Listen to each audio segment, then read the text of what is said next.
Bab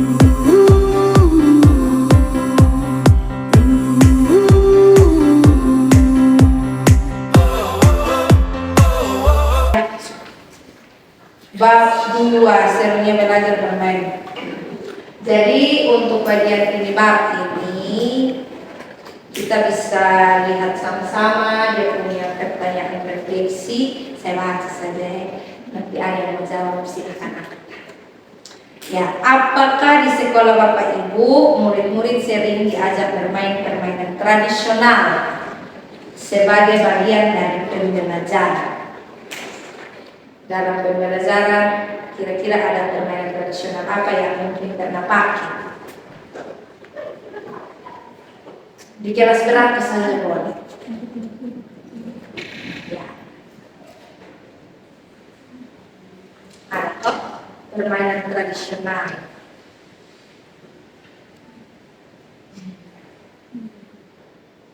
Tidak ada. Tidak pernah pakai permainan di dalam pembelajaran. Bola kasti, nah, yaitu juga permainan tradisional. Nah, dari dulu bermain sampai sekarang, anak-anak bisa tahu ini permainan anak sekarang. Yang kedua, permainan tradisional apa saja yang digunakan dalam sudah tadi. Salah satu permainan tradisional yang dapat digunakan untuk melatih pemahaman operasi bilangan adalah permainan congklak. Apa itu permainan congklak? Ya, saya sudah tahu dengan permainan ini.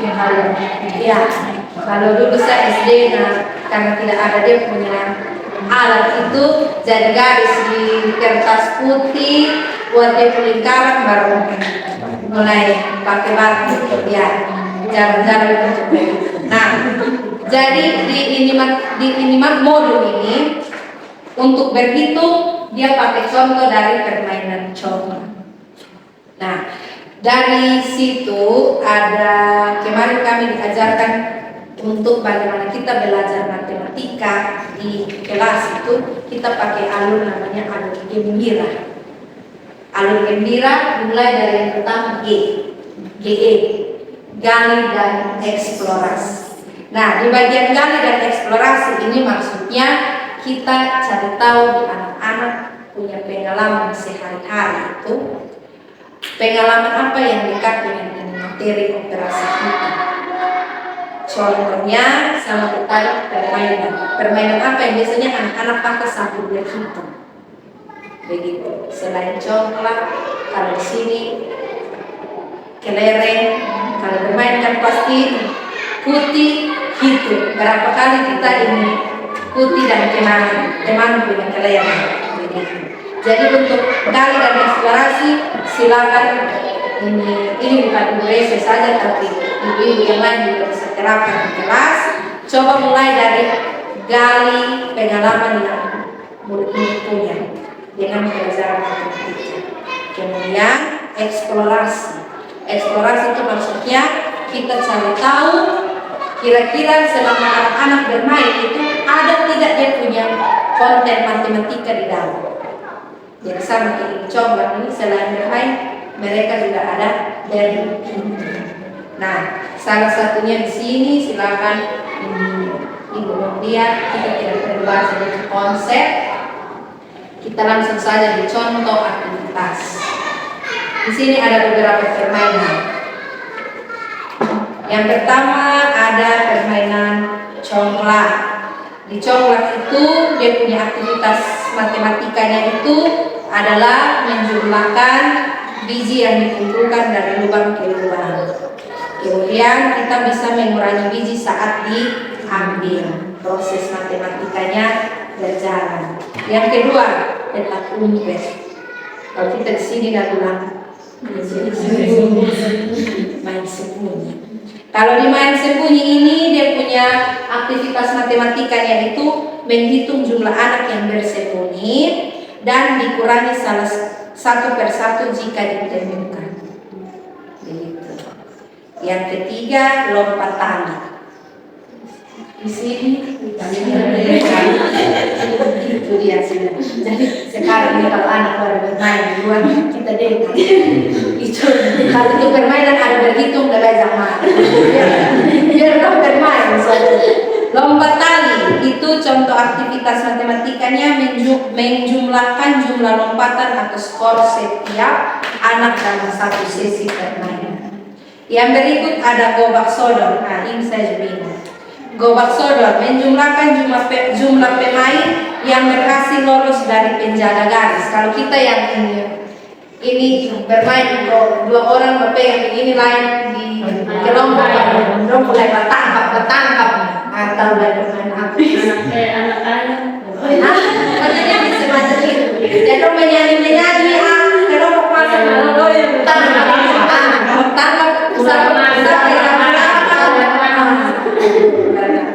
ya. Kemudian ada engklek. Engklek menjumlahkan petak yang berhasil dilompati skor bila bisa dijumlahkan per giliran. Maksudnya ya ini lempar itu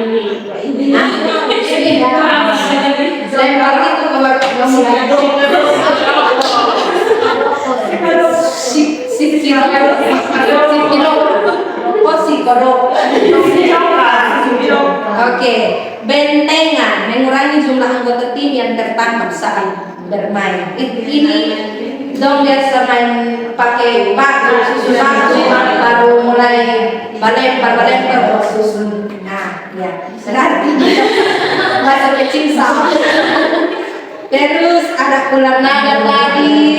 Ular naga dia punya konteks matematika menjumlahkan jumlah anak yang berada di barisan ular yang tertangkap dengan penjaga. Sama, terus ada bekel. Menghitung jumlah bola dan biji bekel yang berhasil ditangkap dalam setiap putaran serta mengurangi sisa bekel yang belum terambil. Kayaknya bola, kelereng mungkin yang biasa lo garis di ujung garis itu. Jadi dong putih kalau kena dia kepala nah ambil kelereng semua. Kalau kena bagian mana nah ambil saja yang dia punya belakang. Ya seperti itu. Dari ini 8 permainan, kira-kira permainan mana yang paling melengkapi sekitar sini? Lompat tali, petak umpet, bentengan. Oke, dari yang keempat, kira-kira menurut Ibu Resya, mana yang bisa Ibu Resya pakai bermain di kelas? Kalau saya kayaknya petak umpet.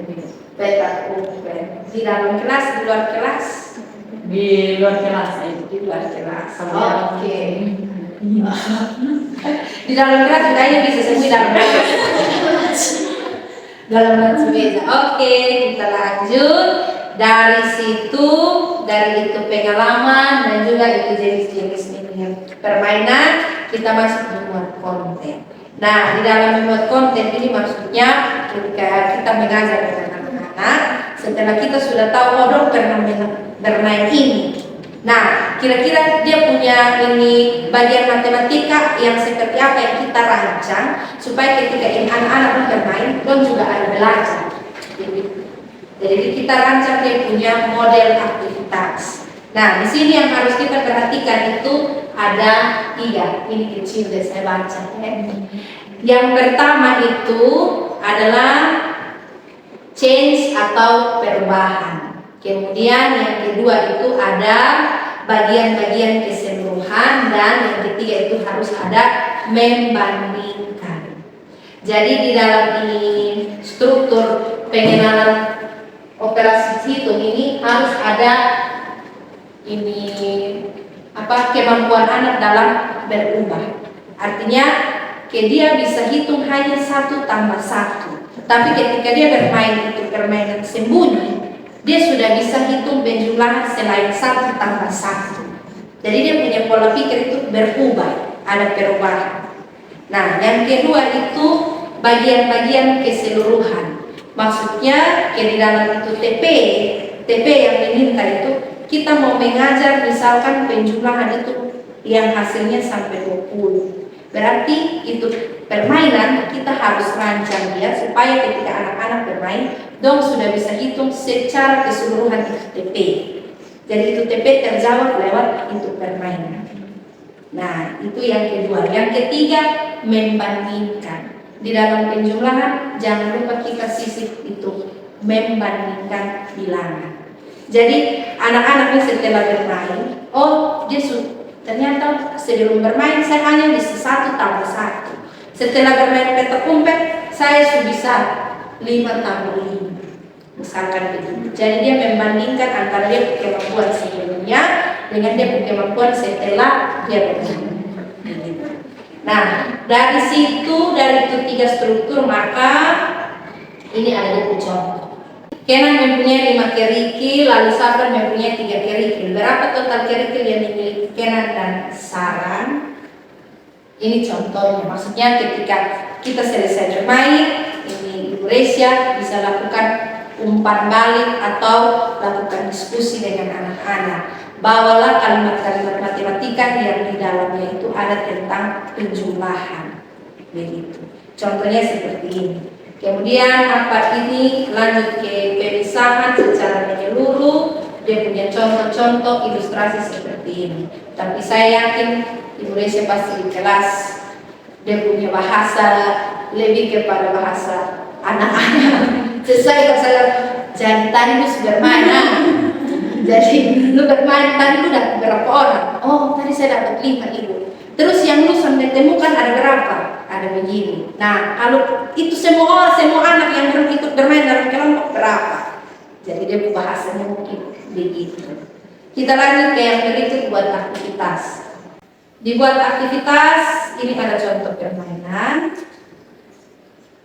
Rancangan aktivitas pastikan ada ini. Yang tadi kita bilang mindful, meaningful, joyful. Jadi untuk ini permainan congklak, dia punya contoh begini. Kalau di mindful itu murid diajak menyadari setiap langkah saat menghitung biji congklak. Kemudian meaningful, kegiatan dikaitkan dengan pengalaman nyata dan budaya lokal. Kemudian joyful dilakukan dalam bentuk permainan kelompok yang seru dan menyenangkan. Mungkin tadi Ibu Resya bilang petak umpet. Coba sekarang kita kolaborasi. Kalau petak umpet, dia aktivitas mindfulnya seperti apa? Terus kalau meaningful, aktivitasnya kemana? Joyful, dia aktivitas kemana? Mungkin kita bisa berbagi sama-sama. Kalau ini untuk congklak. Mindful itu congklaknya murid diajak menyadari setiap langkah saat menghitung biji congklak. Artinya waktu dia hitung itu dia sadar, dia tahu itu ini 1, 2, 3, 4, 5. Dia secara sadar dia hitung. Terus kalau meaningful, kegiatan dilakukan dengan pengalaman yang nyata dan budaya lokal. Itu permainan sudah pernah dia lakukan. Dan itu sudah turun temurun. Jadi dari dulu sudah ada berbudaya. Joyful dilakukan dalam bentuk permainan kelompok yang seru dan menyenangkan. Silakan kalau petak umpet, kira-kira dia aktivitas bagaimana? Mindful itu yang berkesadaran, meaningful itu yang bermakna, joyful itu yang ya. Silakan kita bisa berbagi. Kalau mindful berkesadaran, yang anak bermain dia sadar. Dia sadar kalau dia menghitung. Nah itu kira-kira dia kegiatan dia aktivitas atau kegiatannya itu apa? Dia buat apa? Kan untuk kalau petak umpet itu biasa sebelum anak-anak sembunyi itu pasti dia tutup mata sambil berhitung. Jadi sampai hitungan berapa baru dia bisa cari hukum kawan. Itu dia sudah sadar, dia sudah mengenal bilangan 1 sampai 10. Iya. Oke, mantap, luar biasa. Oke, itu mindful. Kalau meaningful, bermakna. Bermakna berarti dia sudah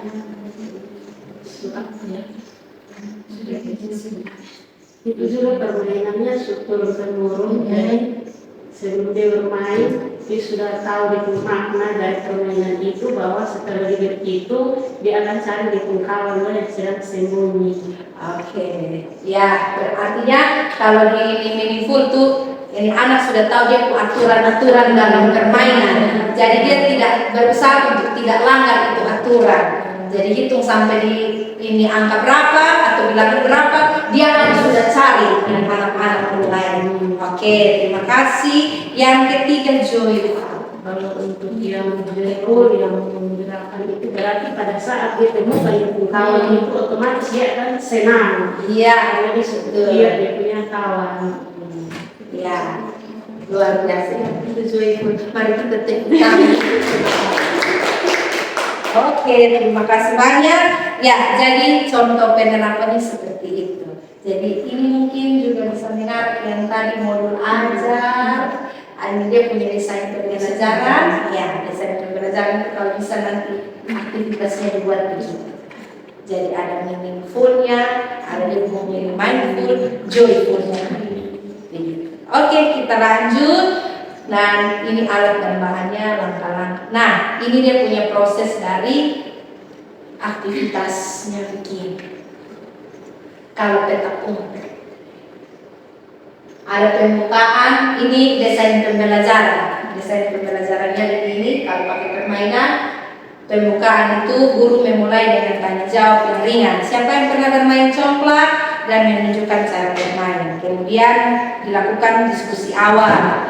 Guru menjelaskan bahwa setiap langkah permainan congklak akan dihubungkan dengan penjumlahan dan pengurangan. Kalau kita biasanya sampaikan dia punya TP. Ya. Kemudian yang ketiga, pembentukan kelompok. Murid dibagi menjadi kelompok kecil dan setiap kelompok mendapat satu lawan congklak. Dan yang keempat, kegiatan inti. Setiap giliran murid mencatat jumlah biji awal, biji yang ditambahkan atau biji yang berasal dari lubang lawan atau dikurangi, biji yang berpindah ke lubang lawan, total akhir adalah hasil operasi. Oke, itu dia kegiatan inti. Kemudian kartu tugas. Guru memberikan instruksi seperti ambil 4 biji dari lubang A, lalu tambahkan 3 biji berapa jumlahnya, atau kamu punya 7 biji, jika diambil 2 berapa sisa bijinya. Ya, jadi dia punya konten tugasnya begitu. Kemudian refleksi mindful. Refleksi berkesadaran. Silakan refleksi mindful. Setelah bermain, murid diajak menuliskan atau menceritakan apa yang mereka pelajari dan rasakan saat menghitung. Iya, itu refleksinya. Dan yang bagian terakhir adalah bentuk. Guru mengajak murid berbagi pengalaman dan menyimpulkan konsep penjumlahan dan pengurangan. Ini secara berkelompok. Nanti sampaikannya lisan, kita bisa rancang ini aktivitas dan petak umpet. Kira-kira pembukaannya kita buat apa? Terus kalau ada diskusi awal ya silakan tambahkan, tapi kalau tidak ada mau langsung pembentukan kelompok juga boleh. Silakan coba secara berkelompok, ibu dong buat susun dia perancangan aktivitas untuk petak umpet. Ya.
ada yang tidak ini mungkin berbeda dengan kelompok yang satu punya Indonesia juga dengar suka.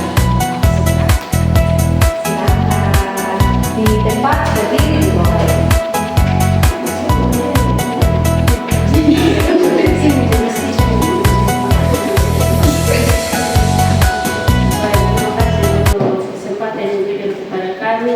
Kelas tinggi, dari kami dahulu karena kami kakak. Kami akan presentasi hasil diskusi kami tentang langkah-langkah yang kita bisa ambil atau pelajari pada saat membuat modul ajar tentang media yang kita pakai tentang petak umpet. Jadi yang pertama pembukaan. Deskripsinya, guru menanyakan kepada peserta didik siapa yang sudah pernah bermain petak umpet atau belum. Yang kedua, diskusi awal. Deskripsinya, guru menjelaskan langkah-langkah permainan petak umpet akan dihubungkan dengan penjumlahan dan pengurangan. Yang ketiga, kegiatan inti.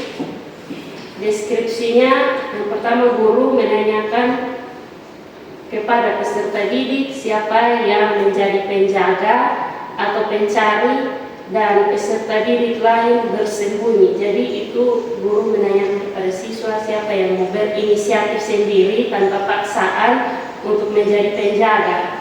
Terus yang kedua, penjaga akan menutup mata dan menghitung sampai jumlah yang telah ditentukan. Setelah dihitung selesai, penjaga mencari pemain yang sudah bersembunyi. Yang keempat, kartu tugas. Deskripsinya, penjaga menghitung berapa pemain yang sudah ditemukan dan berapa pemain yang belum ditemukan. Yang kelima, refleksi mindful. Deskripsinya, setelah bermain petak umpet, peserta didik diajak menceritakan apa yang mereka rasakan pada saat bermain petak umpet sambil berhitung. Yang kelima, penutup. Deskripsinya, guru mengajak peserta didik berbagai pengalaman dan mengambil kesimpulan bersama-sama tentang penjumlahan dan pengurangan dalam permainan petak umpet. Sekian dan terima kasih. Ini adalah hasil diskusi kami kelas tinggi.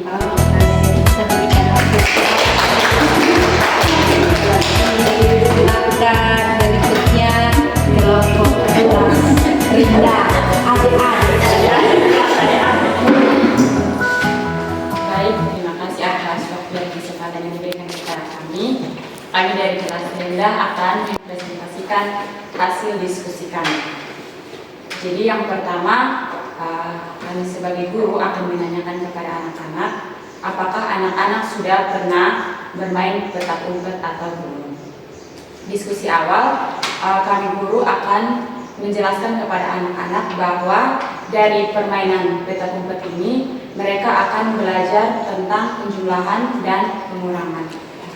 Pembentukan kelompok di sini untuk petak umpet ini kami 3 berdiskusi kalau kami cuma buat satu kelompok yang terdiri dari 11 orang, tapi yang bermain itu adalah 10 orang, sedangkan satu orangnya itu bertugas untuk menutup mata dan berhitung sampai angka yang telah ditentukan untuk mencari teman-temannya yang bersembunyi. Untuk kegiatan inti, si teman yang tutup mata ini akan mencari teman-temannya yang tadi berjumlah 10 orang. Misalkan dia menemukan 5 orang, berarti sisanya 5 orang. Jadi di situ mereka sudah tahu bahwa 10 dikurangi 5, sisanya itu 5. Seperti itu. Untuk kartu tugas, kami yang tutup mata ini akan tahu bahwa yang tadi teman-teman yang bersembunyi itu 10 orang, yang dia dapat itu 5 orang, jadi dia bisa tahu kalau 10 dikurangi 5 sisanya 5, atau 5 yang dia sudah dapat dengan 5 yang dia belum dapat ini digabungkan jadi 5 ditambah 5 sama dengan 10, atau 10 dikurangi 5 sisanya itu 5. Terus refleksi mindful, setelah bermain murid akan diajak untuk menuliskan atau menceritakan apa yang mereka pelajari dan rasakan saat berhitung. Jadi mungkin setelah mereka bermain itu, mereka bisa menceritakan kembali kalau tadi saat mereka bermain itu mereka sudah belajar untuk hitung, pengurangan dan penjumlahan. Setelah itu penutupnya guru bisa menyimpulkan konsep penjumlahan dan pengurangan. Itu mungkin dari kami, sekian dan terima kasih. Oke, mari kita apresiasi untuk adik-adik. Oke, baik, terima kasih. Ada pendapat dari kedua belah kelompok. Mungkin pendapat dari penguatan bisa dari kelompok adik ke kelompok kakak, atau dari kelompok kakak ke kelompok adik. Begitu. Kalau tidak ada, ya, oh pas.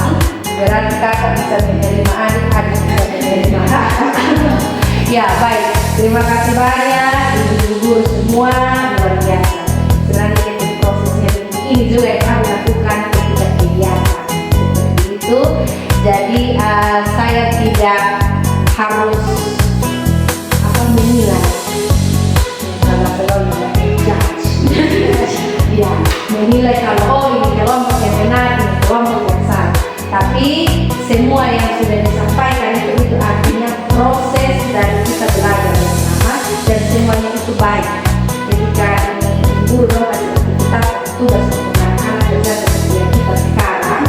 Nah, ketika mereka menyampaikan pendapat, pastikan kita tidak ada di salah satu kelompok manapun. Kalau misalnya kita buat diskusi, ataupun ketika bukan diskusi saja tapi ke materi tugas-tugas individu yang mungkin mereka harus presentasi atau baca di depan kelas atau baca di depan secara umum begitu, mereka menyampaikan mereka punya pendapat, kalaupun salah atau tidak sesuai dengan konsep materi, itu kan yang bilang miskonsepsi. Nah, kita sebagai guru tidak perlu harus bilang itu salah begitu, atau sebentar selesai gitu. Yang tadi kamu punya kelompok itu salah, harusnya begini. Ya, kita jangan seperti itu, tapi kita lebih menuntun mereka untuk yang tadi kalian sampaikan itu mengarahnya sudah betul, yang betul, lebih betulnya itu yang seperti ini. Jadi kita lebih memperkuat mereka miskonsepsi supaya jangan sebentar ada yang betul di dalam kelas karena diawali dengan seperti ketidakadilan. Lanjut, ini dari muat aktivitas, maka ikuti pemikiran murid. Maka yang tadi sudah disampaikan oleh kedua kelompok itu semuanya sudah sesuai dengan konsep dari berhitung yang asli. Jadi dari satu permainan ternyata guru sudah bisa selesai pembelajaran. Dari akhir asesor sampai Bapak aman. Ini modul ajar bisa jadi dalam waktu 15 menit. Sudah bisa jadi. Ya, jadi yang sudah disampaikan oleh ibu guru semua itu betul. Tinggal ini mungkin contohnya saja. Ada beberapa materi yang ketika kita ajarkan itu ada miskonsepsi dari anak-anak. Ya, misalkan di sini penjumlahan tanpa menyimpan, miskonsepsinya itu murid menjawab salah karena tidak menyimpan satuan kepuluhan. Ini biasanya sering terjadi ya. Terus penyebabnya itu karena tidak memahami konsep bilangan. Solusi yang dilakukan guru bisa menggunakan blockchain atau benda konkret lainnya untuk menunjang konsep regrouping. Jadi kita bisa pakai alat peraga yang lebih konkret untuk bawaan kota untuk menyimpan kecil. Jadi ini contoh-contoh dari miskonsepsi dari anak-anak terkait dengan operasi hitung, pengurangan dan penjumlahan. Silakan. Kalau sampai itu dapat ibu-ibu yang lain punya kelas, apa yang dilakukan? Solusinya bagaimana?